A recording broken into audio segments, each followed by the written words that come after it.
And what did he go through today to try to get to that point, or was it pretty much known that shoot around? Did he participate in shoot around? Yes. Okay. Yeah, he's good.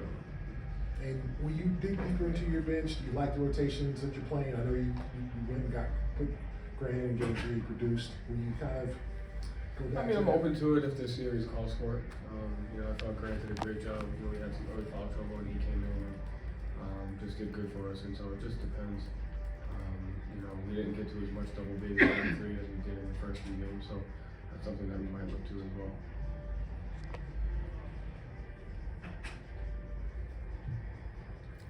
Joe, I know it's not always as simple as playing bigger, doing better on the boards, but as they've kind of continued to press you in that spot, do you kind of look to going back to some of those double big combinations, or maybe even more Rob in those spots to kind of? Yes.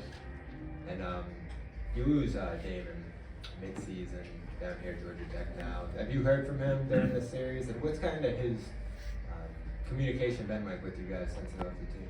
Yeah, we talked to him. Just keep up on some of the conversations that we've had for the last 2 years. Saw him in the lobby at the hotel the other day. So his presence, his energy, his sense of humor still, remains fresh in the coach's locker room. What was the greatest value he brought to his team? A lot of guys are saying the fact that he played in the NBA was really valuable to them. Yeah, I mean, I think he was a well-balanced. He's a great person, but he played in the NBA. He had coached in the NBA. He had coached in college. He had been a head coach. He had just really seasoned in really every area of the sport of basketball. So just had a lot of perspective, had a lot of wisdom. He was a great listener. Because he had been a head coach before, he knew how to communicate, as an assistant to the head coach. And sometimes listen, sometimes talk, sometimes just kind of beat you to the punch. So, he was great. Hey, Coach, when you talk about the growth of Derek White and how his game has either got more comfortable or if he's developed more from last year to this year? Yeah, I think just more confidence, more of an identity in our offense. I think putting him in the starting lineup was a key to that. Just him growing as a player. Offensively, just his ability to handle and pick and roll, play off the ball with smart Jason Jalen and the other guys. Defensively, just becoming more well-rounded came about in the Miami series where he guarded shooters and did a great job on them and really grew into a good pick and roll defender. Now just an overall really, really good defender. So just a well-rounded player. Over here, Joe. Trey has kind of gotten more rhythm as the series has gone on. Derek and Smart, two of the best point guard defenders in the league. What have you seen him be able to do to figure out how he can attack those guys in their kind of specific ways that they defend?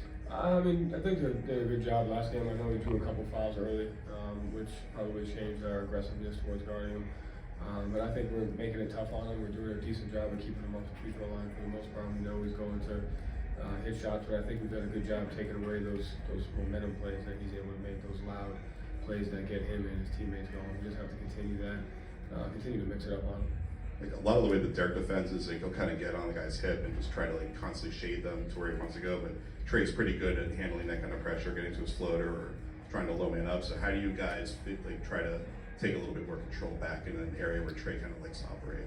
I mean, I think it just depends on what you're willing to live with.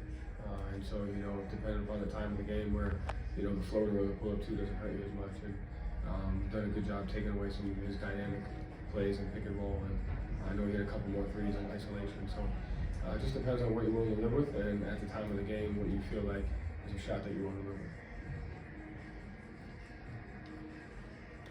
Thank you, Joe. Thank you.